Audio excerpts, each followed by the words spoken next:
दोस्तों नमस्कार। जैविक वाला चैनल में मैं राकेश सिंह आप सभी का स्वागत करता हूं। नित नए वीडियो के सीरीज़ में मिलेट्स, जी हाँ, मोटे अनाज पर आज हम फिर चर्चा करेंगे। सबसे पहले हम नज़र डालेंगे एक रिपोर्ट पर जो यूनिसेफ की रिपोर्ट है, और इस यूनिसेफ की रिपोर्ट में ये कहा गया है कि कुपोषण जो बच्चों में दिनों दिन बढ़ता जा रहा है उसकी वजह क्या है और कुपोषण से लड़ने के लिए क्या होना चाहिए। तो कुपोषण से बचने के लिए मिलेट्स एक बहुत ही अच्छा और सबसे अच्छा भोजन हो सकता है। मिलेट्स में जैसा कि हम चर्चा करते जा रहे हैं, मिलेट्स वो अनाज हैं, वो मोटे अनाज हैं, लघु धान फसलें, जिनको सामान्यतः ऐसी जगहों पर उगाया जाता है जहाँ पर ना तो पानी तरीके से होता है, ना तो वो पोषक तत्व तो नहीं पूरे मिल पाते हैं। इसका मतलब कि स्ट्रेस कंडीशन पर उगाए जाने वाले मोटे अनाज, वो मोटे अनाज जो बहुत ही सरलता से उगाए जाते हैं और जिनको ट्राइबल उगाते हैं। ट्राइबल एक कम्युनिटी जो जिनके पास में ज़्यादा साधन नहीं होते हैं, संसाधन नहीं होते हैं, फिर भी वो उगाते हैं, वो उसका पोषण को लेते हैं, खुद खाते हैं और कुछ मात्रा में बाज़ार में आ पाता है। और जो लोग इसके बारे में जानते हैं वो उसे बिल्कुल सेवन करते हैं। तो ये मोटे अनाज के बारे में और ज़्यादा जानकारी जानने के लिए आप हमारे अन्य वीडियो को देख सकते हैं। इस पर एक बहुत सिंपल सा एक बात करना चाहूँगा। इन फसलों को गरीबों का फसल ज़रूर कहा गया है, लेकिन ये गरीबों की फसल थी क्योंकि ये गरीब इसे उगाते थे और खाते थे। मैंने पहले ही कहा कि इसमें ज़्यादा पोषक तत्व या कुछ खाद्य पदार्थ डालने की ज़रूरत नहीं होती है, ज़्यादा फर्टिलाइज़र की ज़रूरत नहीं होती है, तो ये स्ट्रेस कंडीशन में इनको उगाया जा सकता है। अब ये मोटी अनाज क्यों महत्वपूर्ण है, इसका बहुत सिंपल सा और सरल सा कारण है, क्योंकि ये हाईली रिच्ड न्यूट्रिएंट कैपेसिटी इनमें होती है, क्योंकि इनमें भरपूर पोषक तत्व होते हैं, भरपूर प्रोटीन होता है, भरपूर एमिनो एसिड होते हैं, भरपूर फाइबर होता है, भरपूर इसमें मिनरल्स होते हैं, कार्बोहाइड्रेट्स होता है, एनर्जी होती है। इसलिए ये बहुत ही महत्वपूर्ण है। और सबसे ज़्यादा इम्पॉर्टेंट, इसमें ग्लूकोज नहीं होता है, ग्लूटीन नहीं होता है, जिसकी वजह से आज बहुत सारी असाध्य बीमारियों ने पांव पसार लिए हैं। जी हाँ, असाध्य बीमारियों में मेरा इशारा बिल्कुल डायबिटीज़ की ओर है, कैंसर की ओर है, अस्थमा की तरफ है, और अर्थराइटिस, बहुत सारी बीमारियां हैं जिन्होंने ये घर कर लिया है। और उसका सिंपल सा कारण है हमारा बिगड़ता हुआ खान पीन का कारण। तो ये मिलेट्स में कुछ मिलेट्स के बारे में हम चर्चा करने जा रहे हैं। जो मिलेट्स, जैसे हम जौ की बात करें, जौ हमारे पूर्वजों द्वारा उगाया जाने वाला और खाया जाने वाला एक पोषक तत्व से भरपूर अनाज है। और यूं कहें कि सबसे प्रथम इस पृथ्वी पर यदि सर्वप्रथम किसी अनाज को हमारे पूर्वजों ने यदि उगाना शुरू किया है तो वो है जौ। तो जौ का आज कहने की ज़रूरत नहीं है। आप देख रहे हैं हमारे निष्ठा जो भी और भी दैविक कार्यक्रम होते हैं उसमें भी इसका कार्यक्रम किया जाता है और जौ का उपयोग करते हैं। साथ में कोदो और कोदो कुटकी एक बहुत ही पोषक तत्व, हाईली न्यूट्रिशियस प्रोडक्ट है, जिसका उपयोग उपयोग क्या, उसका उत्पादन और उपयोग हमारे ट्राइबल कम्युनिटी करती है, जिसका डायबिटीज़ में सीधा उसका कंट्रोल किया जा सकता है उसके खाने से। इसमें बहुत आयरन होता है, फाइबर तो होता ही है, प्रोटीन होता है, कैल्शियम होता है।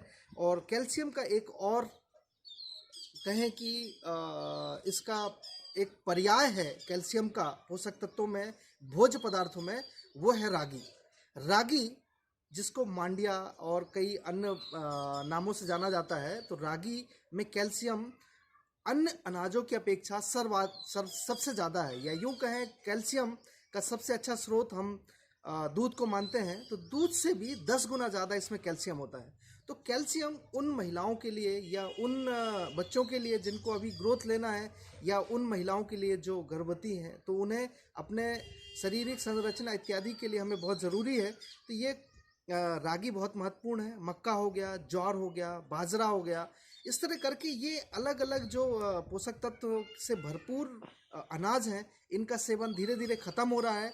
तो इनका उपयोग कर सकते हैं। जैसे मैंने ज्वार की बात किया, तो ज्वार में fibre, iron, protein, carbohydrate, phosphorus, amino acid भरपूर होता है। तो इसका उपयोग हमारे दैनिक नित्य जो शरीर की संरचना है उसके उपयोग में आ सकता है, आता है। अमीनो एसिड से हमारे जो कुछ अमीनो एसिड्स जो हमारे शरीर में नहीं बनते हैं, तो वो अमीनो एसिड हमें ज़रूरत होते हैं, इसलिए उन्हें एसेंशियल अमीनो एसिड बोला जाता है।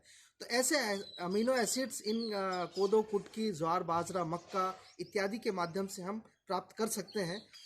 और इस प्रकार आज हम इसके माध्यम से यह कहना चाहेंगे कि यदि हम बच्चों को, बढ़ते हुए बच्चों को ये कोदो, कुटकी और इत्यादि मोटे अनाजों का सेवन करना शुरू करेंगे तो निश्चित रूप से उनकी वृद्धि, उनके शारीरिक विकास, मानसिक विकास में ये सहयोगी होंगे।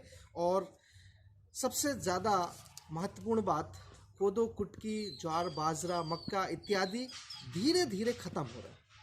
ख़त्म इसलिए हो रहे हैं क्योंकि इसकी मार्केट में डिमांड नहीं हो पा रही है, जिसलिए इसकी उत्पादन जो हमारे ट्राइबल कम्युनिटी कर रहे हैं वो ट्राइबल कम्युनिटी धीरे धीरे बंद कर रहे हैं।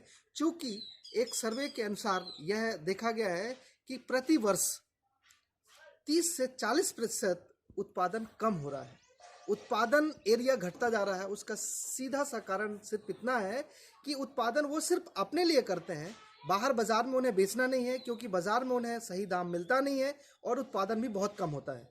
या जैसे कहें कि 1 एकड़ में यदि कोई दूसरी फसल 15 से 20 कुंटल होती है तो ये फसल 3 से 4 कुंटल ही होती है। अब 3 से 4 कुंटल उगाने के बाद यदि उसको बाज़ार में सही भाव नहीं मिला तो ट्राइबल कम्युनिटी निश्चित रूप से वो फसल को अगले साल उत्पादन करना बंद कर देगी।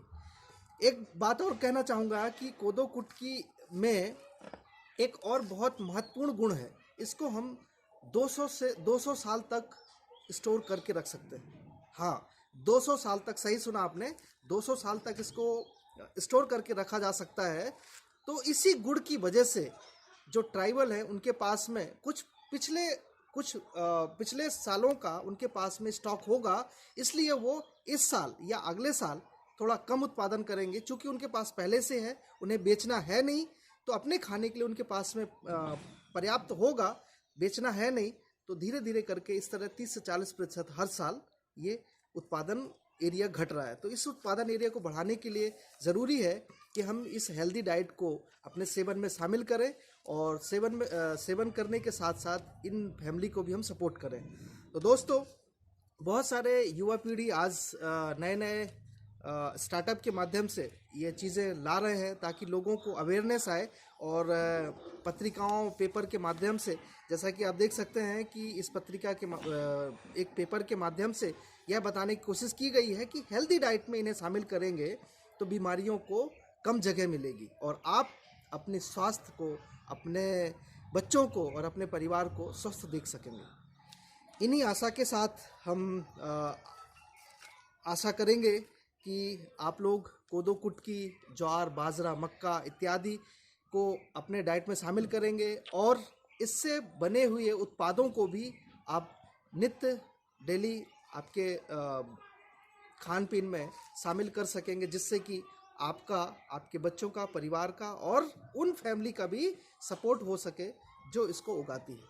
इसी के साथ जैविक वाला चैनल में जुड़े रहने के लिए आप सभी का बहुत बहुत धन्यवाद। और हम प्रयास करेंगे कि इस मिलेटोजी के माध्यम से आपको वो सारी चीज़ें दे सके, एक ही सलूशन पूरे मिलेट्स का, एक हेल्दी डाइट, दैट इज़ मिलेटोजी, जो एक स्टार्टअप है। एग्री ग्रेजुएट्स के माध्यम से ये शुरू किया गया एक स्टार्टअप, जिसके माध्यम से आप अपने डाइट को हेल्दी कर सकते हैं और उन फैमिली को भी हेल्दी कर सकते हैं। बहुत बहुत धन्यवाद।